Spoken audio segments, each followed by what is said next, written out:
네, 안녕하세요. 예, 잘 지내셨어요? 예, 우리 드디어 그 공법 요약집이 나왔습니다. 요약집. 예.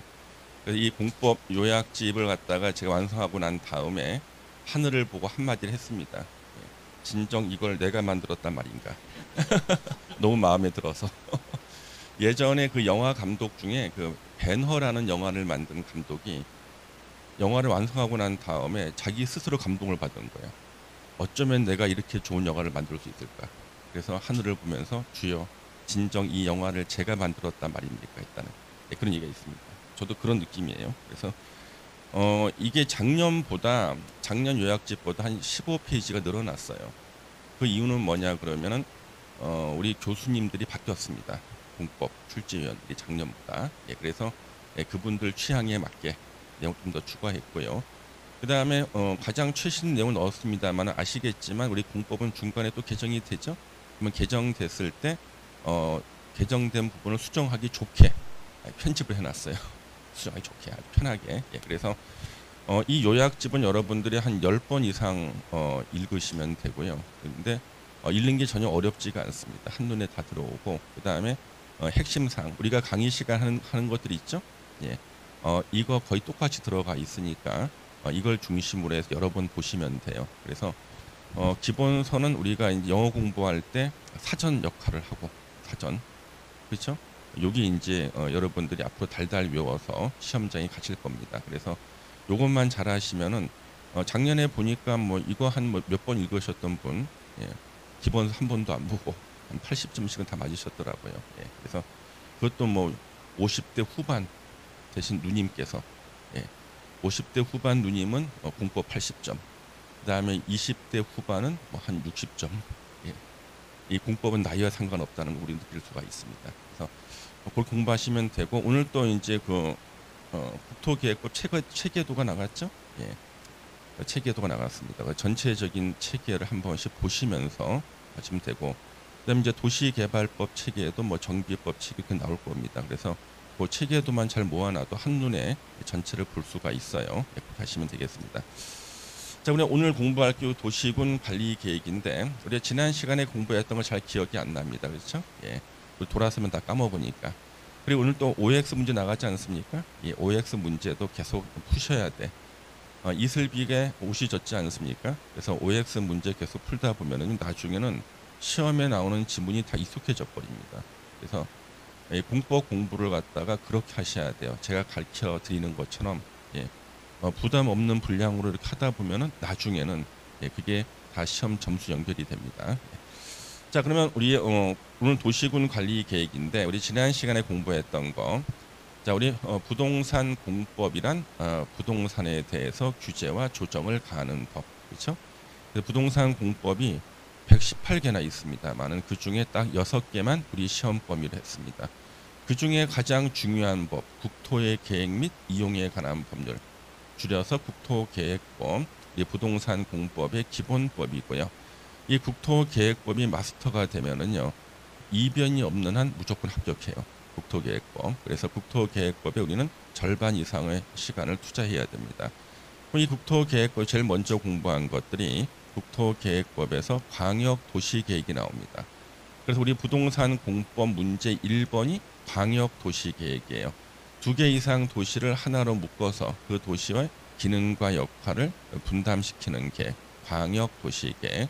그래서 공식적인 의의는 광역계획권의 장기 발전 방향을 제시하는 계획을 말한다. 이렇게 얘기하고요. 그 다음에 이 광역도시계획은요. 먼저 수립하는 대상 지역을 지정하죠. 광역계획권 지정. 그 지정권자는 국토부 장관이나 그 다음에 도지사입니다. 그 광역계획권이 2개 이상 시도에 걸칠 때는 국토부 장관이 광역계획권 지정. 그 다음에 같은 도에 관할일 때는 도지사가 광역계획권을 지정하고 지정된 광역계획권에서 수립을 하는 사람 수립권자, 국토부 장관, 시도지사, 시장, 군수가 수립을 합니다.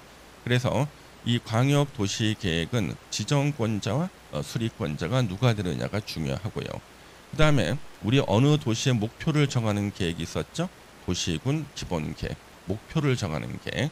그래서 6개의 시군의 기본적인 공간 구조와 장기 발전 방향을 제시하는 종합계획으로서 도시군 관리계획 수립에 지침이 된다. 그래서 도시군 관리계획보다는 상위 계획이라는 거죠. 그래서 이 도시군 기본계획은 절대 국토부 장관이나 도지사는 수립권자가 안 된다. 그렇죠? 그다음에 이 도시군 기본계획은요, 그 내용이 있고, 도시군 기본계획은 5년마다 재검토, 정비를 해야 됩니다. 그러면 상위 계획, 목표 달성을 위해서 수립하는 계획이 도시군 기본계획. 그다음에 목표 달성을 위해서 수립하는 그 도시의 토지 이용 계획이 도시군 관리 계획.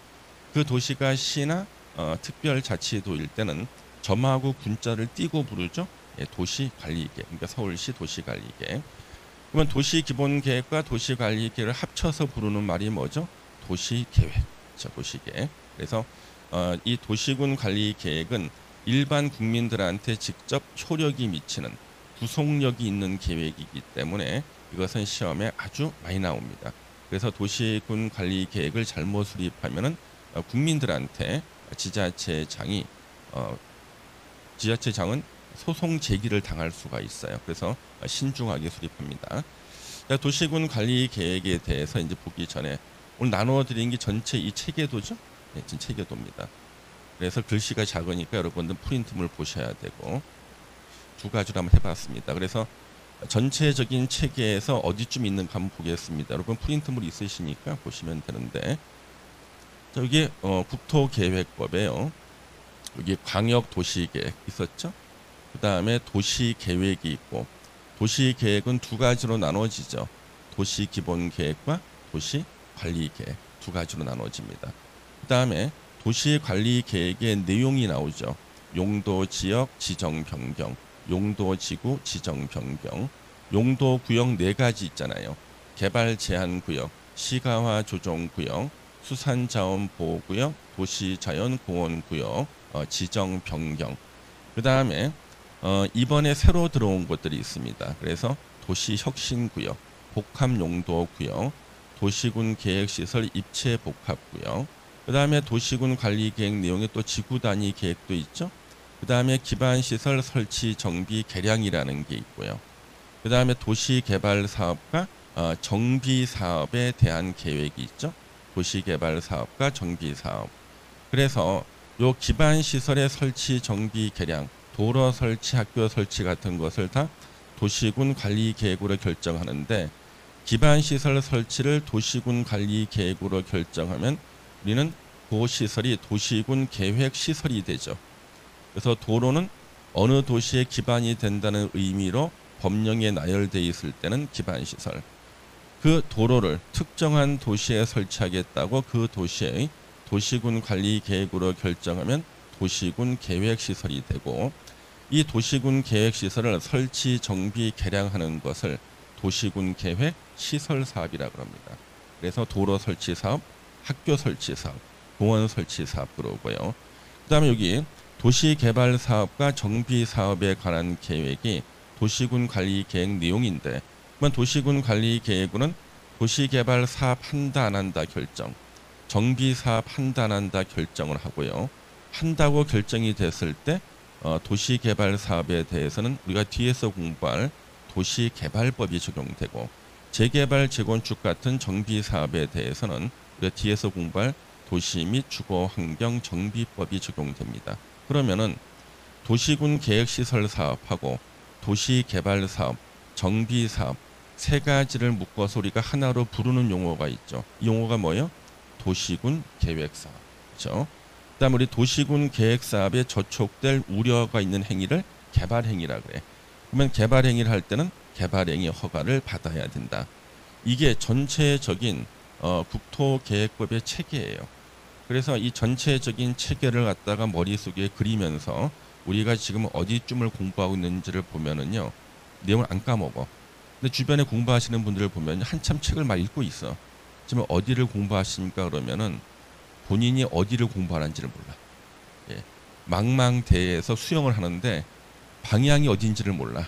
얼로 가야 육지인지 어디가 더 깊은 바다로 가는지 모르거든요. 그래서 이 전체적인 체계도를 갖다가 제가 그려드린 거예요. 그래서 우리가 오늘 요 도시군 관리 계획은 뭔가 여기 나오잖아요. 여기가 도시군 관리 계획의 핵심적인 키워드들. 그 다음에 도시군 관리 계획 내용인 용도 지역 이런 것들이 차례대로 공부해 나가는 거죠. 그래서 이 전체적인 이것이 국토계획법 체계고요. 이 국토계획법 체계에 맞춰서 공부를 하시면은요. 그래서 12문제가 나오지만 우리는 10개 이상을 다 맞출 수가 있어. 근데 국토계획법은 8문제만 맞힌 사람 중에서 2차 시험이 안 되신 분이 없어요. 국토계획 12개 중에 8문제 맞히잖아요. 그러면 무조건 공법은 60점이 나와요. 공법 60점 맞고 2차 시험 안 되신 분은요. 너무나 귀해서 찾기 힘들어서 해외 토픽에 나와. 해외 토픽에. 예. 아시겠죠? 예. 자, 그래서 지금 도시군 관리 계획 여기를 공부하는 거예요. 요 내용들이 핵심 내용이다. 그러면 이제 도시군 관리 계획의 뜻이 나옵니다. 의, 예, 뜻이죠. 자, 우리 행정의 기본 단위가 몇 개예요? 6개죠. 특별시부터 해서 군까지 6개의 시군의 개발, 정비, 보전을 위해서 수립하는 토지 이용, 교통, 환경, 경관, 안전, 산업, 정보통신, 보건, 복지, 안보, 문화 등에 관한 계획을 말한다. 완벽한 문장으로 시험에 나와주면 좋겠지만 시험에서는 이걸 줄여서 나와요. 자, 우리 특별시부터 시군까지 출제하시는 교수님은 6개를 다 안 써요. 예, 귀찮으니까. 그러면 지문도 길어지잖아. 맨 끝에 시군을 써. 시군의 개발, 정비, 보전을 위해서 수립하는 하고 중간을 없애고 계획을 말한다. 이렇게 문제를 내요. 그러면 우리 공부하시는 분들은 이걸 또 밑줄을 좀 외우거든요. 토지 이용, 교통, 환경, 경관 외워놨는데 자기는 속으로 토지 이용이라는 말이 나오면은 이거 도시군 관리 계획의라고 내가 찾아내겠다 싶었는데 본인이 표시한 것을 시험에 안 내줘. 네? 등산을 할 때 보니까 나무 가지에 이렇게 리본이 묶여져 있거든요. 왜 리본 묶어놨습니까? 등산로라고 이렇게. 근데 리본이 이쁘다고 이걸 다 풀어버렸는데 누가? 풀어서 자기 머리에다가 묶고 가시는 분 있죠. 뒤에 오는 사람들 다 잊어먹습니다. 절대 그런 거 하면 안 돼요. 그래서 우리는 여기에다가 리본을 묶는 게 아니라 어디다가 개발, 정비, 보전. 그래서 6개 시군의 개발, 정비, 보전을 위해서 수립하는 계획을 말하는데 그런데 가만히 보니까 토지 이용, 교통, 환경 이런 것들을 하기 위해서는요. 뭐가 필요하냐 그러면 토지를 이용해야 돼. 그래서 우리는 도시군 관리 계획은 한 단어로 토지 이용 계획이다. 이렇게 이해를 하는 거죠. 그러면 어느 도시의 목표를 정하는 계획은 도시군 기본 계획. 목표 달성을 위한 토지 이용 계획이 도시군 관리 계획. 두 개를 합쳐서 도시군 계획. 시나 특별자치도일 때는 도시 계획이라고 부른다. 이렇게요. 그러면 이 도시군 관리 계획의 법적 성질은요. 일반 국민들한테 직접 효력을 미쳐. 처분성이 있다. 또는 구속력이 있다. 구속성이 있다. 그래서 도시군 관리 계획은 일반 국민들한테 효력을 미치니까요. 일반 국민들의 권리를 침해할 수가 있죠. 그래서 권리를 침해당했다고 주장하는 국민들은 행정소송이나 행정심판을 제기할 수 있다. 그래서 행정심판이나 행정소송을 제기할 수가 있다는 거죠. 그래서 도시군 관리 계획을 수립하는 지자체장은요. 항상 긴장해서 수립하는 거예요. 소송직이 당할 수 있으니까. 예.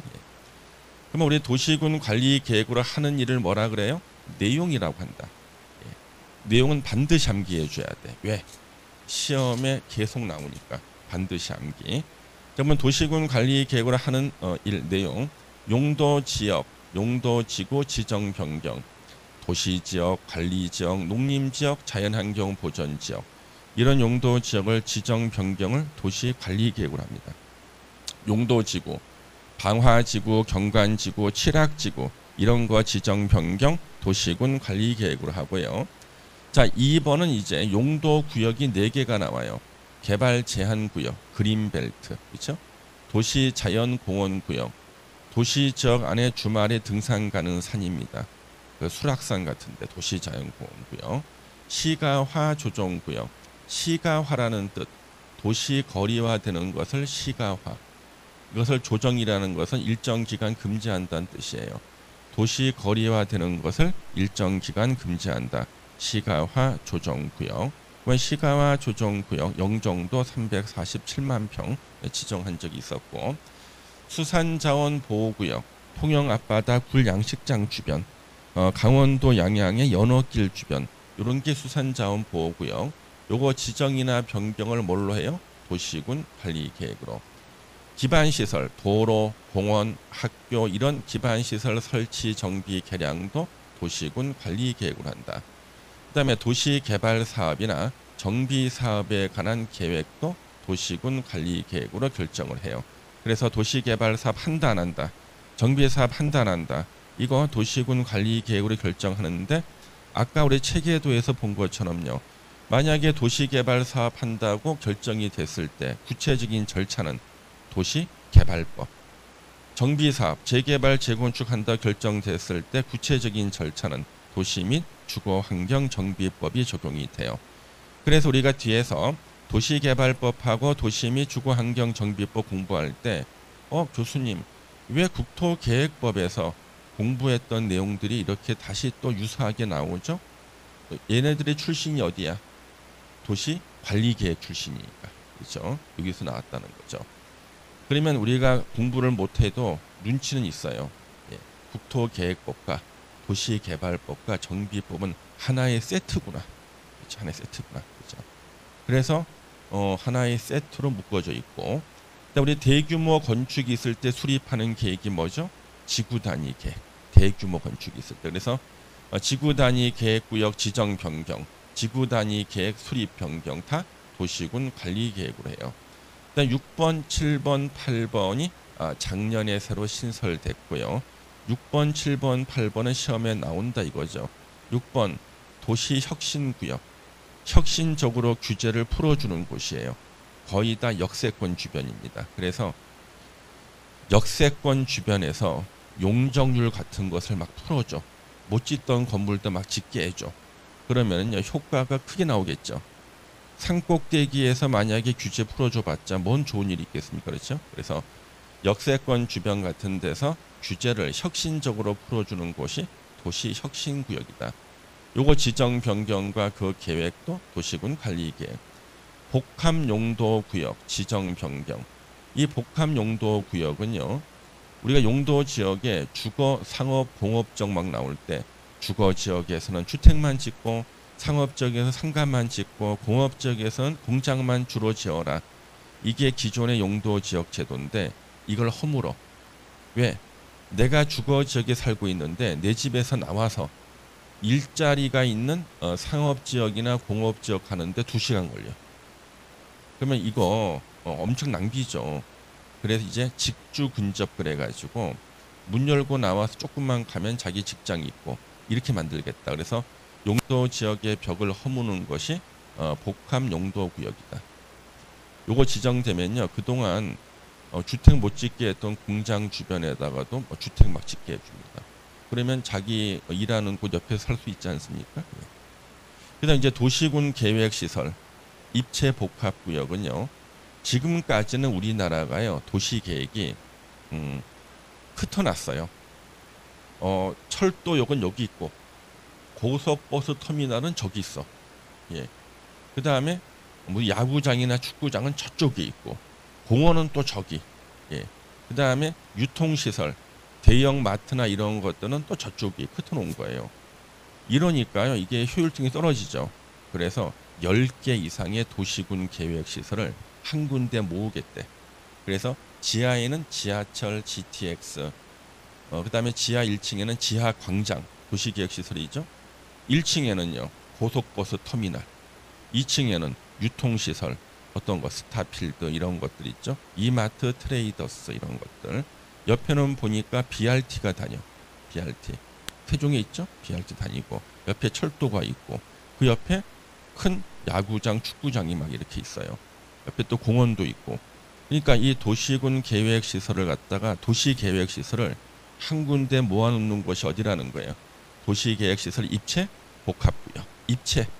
예, 지하, 지표면, 공중까지. 예. 그러면 도시계획시설 입체 복합구역이 앞으로 전국에 20년간 30군데 정도가 생겨요. 이거 생기는데 혹시나 본인이 어떠한 경로로 미리 알게 됐다 싶으면 저한테 꼭 연락해 주세요. 나 사러 가야 되니까. 예. 그래서 요걸 갖고 제가 작년에 LH 공사 강의하고 왔잖아. 이거 요 3개 있죠. LH 공사 직원들 신도시 개발하시는 분 제가 작년에 강의했고요. 그 다음에 이제 공공기관 직원분들 요거 다 강의하고 왔어요. 제가 강의하고 있습니다. 요거 그렇게 꼭 이해를 하시고, 그러면 도시군 관리 계획 내용은 다 외워야 돼. 뭐 시험 문제 우리가 이번 달부터는 이제 슬슬 여러분들 이제 OX 문제도 나오고 가로치기도 나가지 않습니까? 이제 슬슬 문제에 좀 대비해서 공부를 해야 돼요. 자, 다음 중 도시군 관리 계획 내용이 아닌 것은 1번 용도 지역의 지정, 2번 용도 지구의 변경, 3번 개발 제한 구역의 지정, 4번 지구 단위 계획 구역 지정, 5번 택지 개발 지구 지정. 5번 택지 개발 지구 지정 없잖아요. 그렇죠? 예. 여기 이제 초보적인 아주 쉬운 문제. 이제 약간 어려운 문제. 다음 중 도시군 관리 계획 내용이 아닌 것은 관리 지역을 도시 지역으로 변경하는 계획. 뭐야? 용도 지역의 변경이지. 예. 상업 지역의 방화 지구를 지정하는 계획. 뭐야? 용도 지구의 지정. 자연 녹지 지역의 개발 제한 구역의 지정. 요거야. 그렇죠? 예. 그렇죠? 그다음에 도로를 설치하는 계획. 기반 시설의 설치. 무슨 아시겠죠? 이런 식으로 응용돼서 문제 나오는 거예요. 절대 안 틀립니다. 예. 걱정할 필요 없어요. 우리가 지금 시험 보는 게 아니거든요. 여러분 지금 실력하고 10월 달에 여러분 실력은 하늘과 땅 차이입니다. 예. 걱정할 필요 없어요. 그러면 이제 도시군 관리 계획은 요 입안이라는 말이 나오고 그 다음에 수립이라는 말이 나와요. 그러면 이 용어를 갖다가 이제 꼭 알아야 되는데, 이 도시군 관리 계획은요. 도시군 관리 계획. 수립이라는 말은 두 가지로 나눠지는 거예요. 입안하고 결정. 그래서 도시군 관리 계획을 수립한다 그러면요. 이 수립에서는 항상 계획안을 만드는 것을 입안, 계획안을 만드는 것을 확정하는 것을 결정, 입안 결정 합쳐서 수립 그러거든요. 근데 도시군 기본 계획 같은 데는요. 수립을 해서 수립한 것을 승인한다는 말을 해요. 승인. 예. 그래서 도시군 기본 계획이나 아니면 우리가 먼저 공부한 광역 도시 계획에서는 계획을 수립해서 승인권자가 승인한다. 수립권자가 수립해서 승인권자가 승인하는 걸로 돼 있다고. 그런데 도시군 관리 계획은 승인이란 말이 안 나와. 수립만 나와. 그 대신에 수립을 두 개로 쪼개. 예. 계획안을 만드는 게 입안, 확정하는 것을 결정. 예. 그래서 우리가 구속력이 없는 계획은 광역도시계획, 도시군 기본계획, 일반 국민들한테 구속력이 안 미쳐. 요거 수립을 했다? 뭐 승인권자가 승인하고. 도시군 관리 계획은 승인이란 말이 안 나오고 수립을 두 개로 쪼개 계획안을 만들고 입안. 입안권자 따로 있고 결정권자 따로 있어요. 이해되시죠? 예. 요걸 제가 설명하려고 했는데 30분 전에 먼저 물어보는 사람이지, 그렇지? 예. 여러분들이 궁금한 것은요. 저도 이미 예전에 법대 다닐 때 다 궁금했던 거예요. 제 강의의 기준은 내가 공부할 때 몰라서 헤맸던 것은 우리 학우분들도 똑같이 헤매지 않을까. 그러면 내가 쉽게 이해했던 노하우가 있으면 똑같이 얘기하는 거예요. 그래서 법대 다닐 때 진짜 힘들었어요. 저요. 특히 공법은 4학년 2학기 때 무슨 말인지를 모르겠어. 민법은 그렇게 쉬웠는데 민법은요 법대에서 공부 안 하고 한 3학년만 되자 다 외워요. 법조문을. 저 지금 다 외워. 법조문 지금도 안 까먹어요. 저만 그런 게 아니라 우리 법대 동창들 지금도 민법 조문 다 외웁니다. 그런데 공법만큼은 기억이 안 나. 4학년 때 처음 배우는데 2학기 때 처음 4학년 2학기 때요. 여러분들이 어렵다고 느끼는 것은 제가 이미 다 경험한 거니까 다 설명을 드릴 거예요. 그래서 도시군 관리 계획안을 만드는 게 입안권자예요. 어디다가 도로 설치 안을 만들고 이런 거 다 입안권자죠. 그래서 특별시장, 광역시장, 세종특별자치시장, 특별자치도지사, 제주도나 강원도 그리고 시장, 군수 6명은요. 자신의 관할 지역에 대해서 도시군 관리 계획을 입안하여야 한다. 그러면 만약에 세종시에서 도로 설치를 입안하는 사람 누구겠어요? 특별자치시장. 그렇죠? 서울특별시의 도로 설치는 서울특별시장이 입안하는 거죠. 그러면 인근 지역의 전부나 일부를 포함해서 입안을 할 수 있는 경우가 있어요. 인근 지역의 전부나 일부를 포함해서 입안할 수 있는 경우가 있다. 첫 번째, 지역 여건상 필요하다고 인정해서 미리 인접한 시장 군수와 협의했을 때. 두 번째, 우리 지난번에 공부했던 도시군 관리 계획보다 상위 계획이 뭐죠? 도시군 기본 계획. 도시군 기본 계획 수립할 때 먼저 인접한 시군을 포함해서 수립을 했었어. 그래서 수원시장이 수원시 도시 기본 계획을 수립할 때 옆에 화성시 일부를 포함해서 수립한 적이 있었어, 실제로. 그러면 그거보다 밑에 있는 도시군 관리 계획을 입안할 때 역시 수원시장은 역시 화성시 일부를 포함해서 입안을 할 수가 있는 거예요. 그 다음에 이제 협의로 공동 입안하거나 입안할 자를 지정하는 경우가 있다. 그러면 인접한 시군의 관할 구역에 대해서 도시군 관리 계획은 6명 시장 군수가 협의해서 공동 입안, 서로 머리를 맞대고 공동 입안. 우리 머리를 맞대고 있으면 뭐라 그럽니까, 여러분요? 맷돌이라 그러지. 머리를 맞대고 있습니다. 그래서 협의로 공동 입안하거나 협의가 안 돼, 그 다음에 입안할 자를 서로 협의해서 정해, 한 명을. 공동 입안하거나 수원시장과 성시장이 공동 입안하거나 아니면 한 명을 정해. 네가 해라, 내가 하겠다. 입안할 자를 정한다. 근데 협의가 안 될 수가 있어요. 그럴 때는 같은 도의 관할일 때는 관할 도지사가 입안할 자를 지정 고시한다. 그렇죠? 예. 그 다음에 2개 이상 시도에 걸치는 돼서 협의가 안 됐다. 국토부 장관 입안할 자를 지정 고시하죠. 예. 그래서 우리 요약집에 요것이 몇 페이지에 정리가 돼 있는가 또 찾지도 못하는 분들 계십니다. 그렇죠? 예. 15페이지 봤더니 저 밑에 입안권자 정리가 돼 있죠? 예. 우리 요약집 15페이지. 예. 그 다음에 자 이제 예외적으로 국토부 장관이 입안할 수 있는 경우도 있고 그 다음에 도지사가 입안할 수 있는 경우도 있죠. 오늘 우리 요약집 16페이지에 남아요. 그래서 국토부 장관이 입안할 수 있는 경우 중에 1번만 시험에 나왔어요. 국가계획과 관련된 경우. 그러면 아까 우리 도시군 관리계획 내용은 다 이제 입안권자들이 입안을 할 수 있는데 기반시설 설치, 도로 설치가 국가계획과 관련된 도로였어. 그럼 누가 입안할 수 있다는 거예요? 국토부 장관이. 그 다음에 2번, 2 이상의 시도에 걸쳐서 용도, 지역, 지구, 구역이 지정되거나 그랬을 때는 국토부 장관이 입안할 수 있다. 그 다음에 3번째는요. 6명 시장 군수가 입안한 것이 마음에 안 들어. 국토부 장관이 바꿔라, 조정 요구를 했어요. 근데 말을 안 듣네. 그랬을 때는 국토부 장관이 자기가 직접 어떻게 할 수 있어요? 입안할 수 있다는 거예요. 우리나라는 도로 하나도 국토부 장관이 다 입안할 수가 있어요. 마음이 안 들면 바꿔라, 조정 요구하고 말 안 들면 자기가 입안할 수 있습니다. 그래서 국토부 장관 입안할 수 있는 경우 3가지. 그 다음에 이제 도지사가 입안할 수 있는 경우는 시험에 한 번도 안 나왔습니다. 한 번도. 첫 번째, 2 이상이 이번에 시도가 아니야. 시군에 걸쳐서 용도, 지역, 지구, 구역을 지정할 때. 그 다음에 2번째, 도지사가 직접 수립하는 사업 계획일 때. 문장은 못 외워. 한번 읽고 키워드 정도만 이렇게 보시면 되겠죠. 자, 그 다음에 도시군 관리 계획은 입안 기준이라는 게 나와요. 왜? 우리가 입안 기준을 갖다가 정해놔야 돼. 안 그러면 국민들의 권리가 침해될 수가 있기 때문에. 입안 기준은 시험에 자주 나옵니다.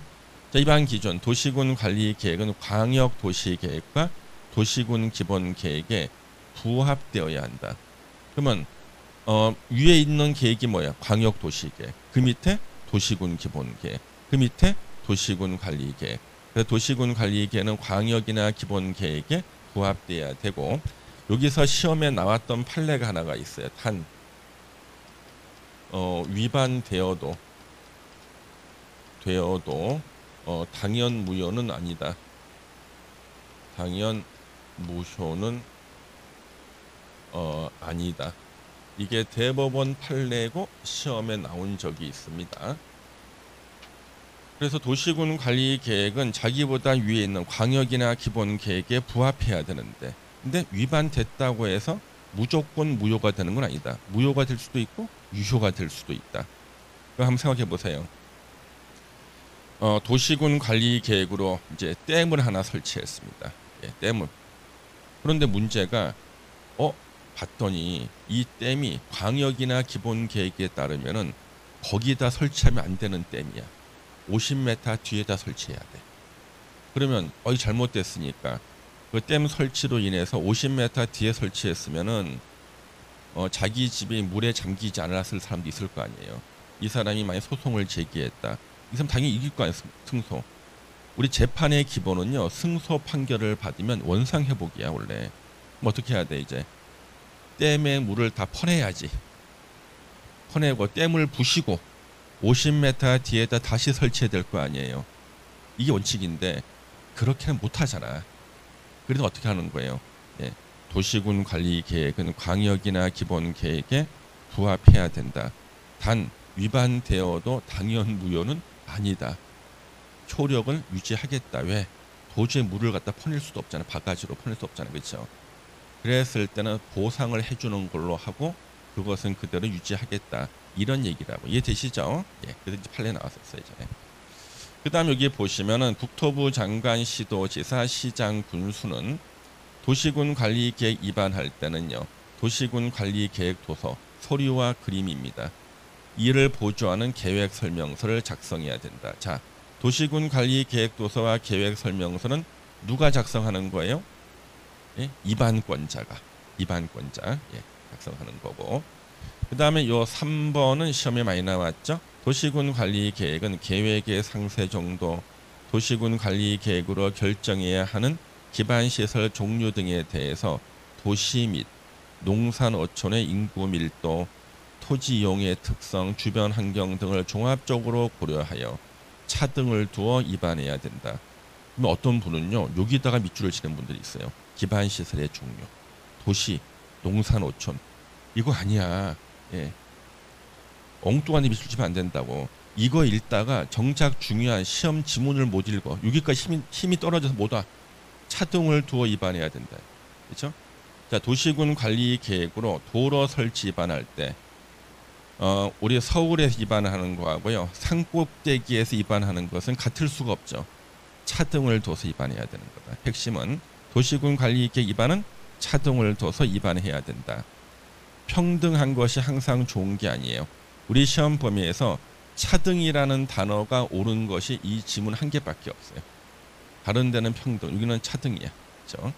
차등을 둬서 위반해야 된다.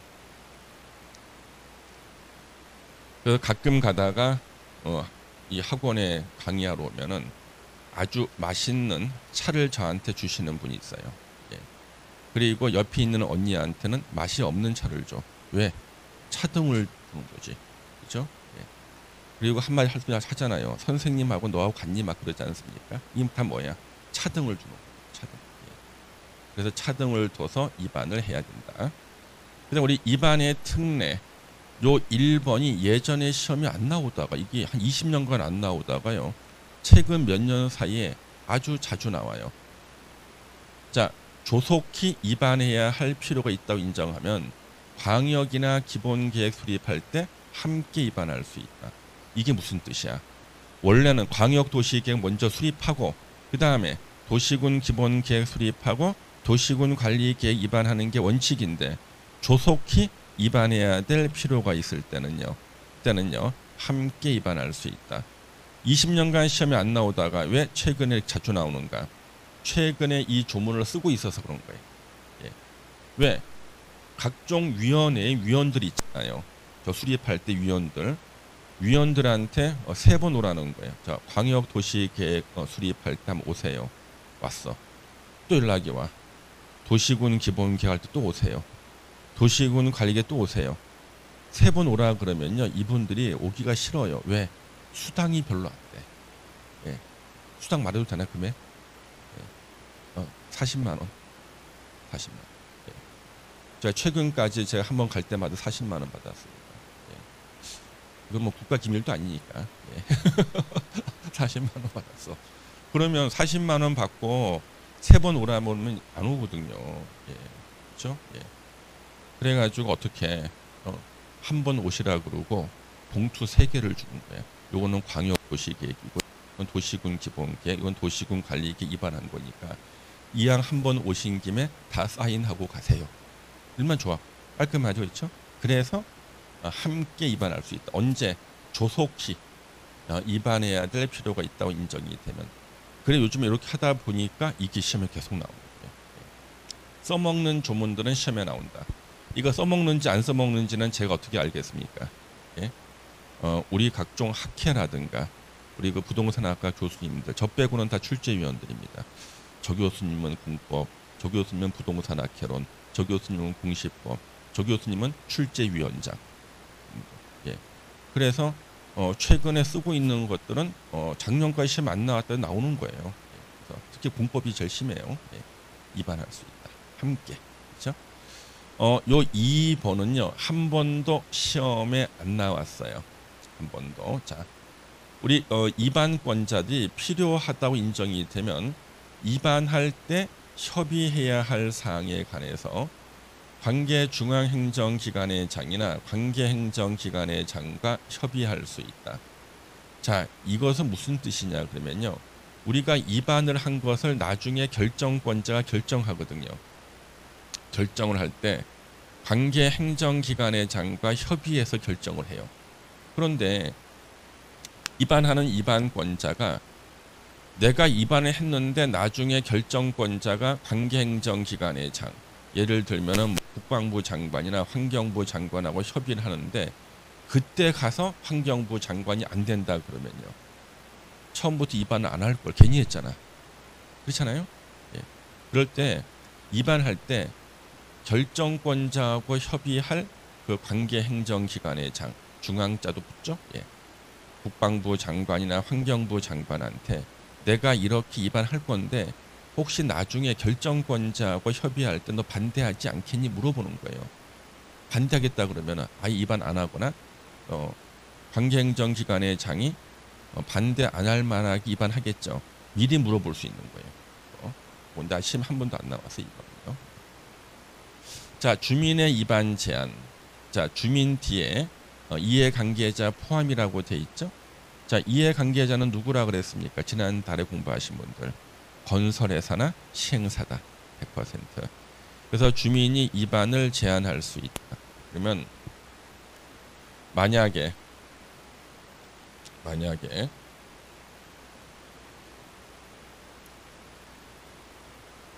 여기가 경기도 안산시다. 사람이 안 산다고 안산시. 그래서 경기도 안산시에서요 아파트를 짓고 싶은데 APT 아파트 주변에요 도로 같은 게 없어요. 기반시설 초등학교도 없습니다. 이렇게요. 그러면 이 아파트 지어봤자 도로나 초등학교도 없는데 아파트가 분양이 될 리가 없죠. 근데 우리 안산에서는 가장 많이 지은 아파트가 대우에서 지은 푸르지오예요. 푸르지오를 제일 많이 지었어요. 대우가 멍든 회사죠. 그래서 푸르지오, 푸르지, 그치, 멍들었으니까. 예. 그래서 푸르지오 한 2,000세대 정도를 짓겠다. 예. 그러면은요 도로 설치를 갖다가 푸르지오가 위반을 할 수가 없어. 왜? 행정기관만 할 수 있죠. 아까 위반권자 누구였어요? 6명? 시장, 군수, 국토부 장관, 도지사. 푸르지오가 도로 설치 위반 못하죠. 초등학교 설치, 기반시설 설치 위반 못하죠. 그랬을 때 요 푸르지오가 이해관계자야. 예. 그래서 법조문은 주민이 민간이니까 도시군 관리 계획을 위반을 못하고 위반을 해달라고 제안을 할 수 있어. 누구한테? 위반권자한테. 안산시에서 누가 입안권자예요? 안산시장이. 예. 입안을 할 수 있는데 실제로 보면 주민이 입안을 갖다가 제한하는 것은 저는 평생 한 번도 본 적이 없어. 평생. 왜? 그 이유가 도시군 관리 계획 도서와 계획 설명서를 첨부해서 제안을 해야 돼. 그럼 아까 우리 도시군 관리 계획 도서와 계획 설명서는 누가 작성하는 거였어요? 입안권자가. 원래 입안권자 안산시장이 작성해야 되는 건데 누가 이것을 작성해서 제안해야 돼요? 입안을 제안하는 자가. 안산시장 자기가 할 일을 대신해 주는 거지. 거저 써먹는 겁니다. 그래서 이렇게 입안을 제안합니다. 그래서 실제는 다 이해관계자 100% 건설회사나 시행사 프로지오가 안산시장한테 입안을 제안합니다. 이때 제안할 수 있는 것이 딱 요것만 할 수가 있기 때문에 이게 시험 문제예요. 이거는 매년 지문에 나와. 매년 나와. 어떤 걸 제안할 수 있는가? 저는 건설회사하고 밀접한 것들입니다. 자, 건설회사와 밀접한 거. 기반시설의 설치, 정비, 개량, 도로 설치, 학교 설치, 공원 설치를 입안해 주세요. 푸르지오 옆에다가. 두 번째, 우리 대규모 건축이 있을 때 수립하는 계획이 뭐야? 지구 단위 계획이죠. 지구 단위 계획구역 지정과 계획 수립을 입안해 주세요. 3번, 산업유통개발진흥지구 지정 변경. 우리가요 여기다 공장이나 유통시설 지으면 우리가 지을 거예요. 요거 입안해 주세요. 예.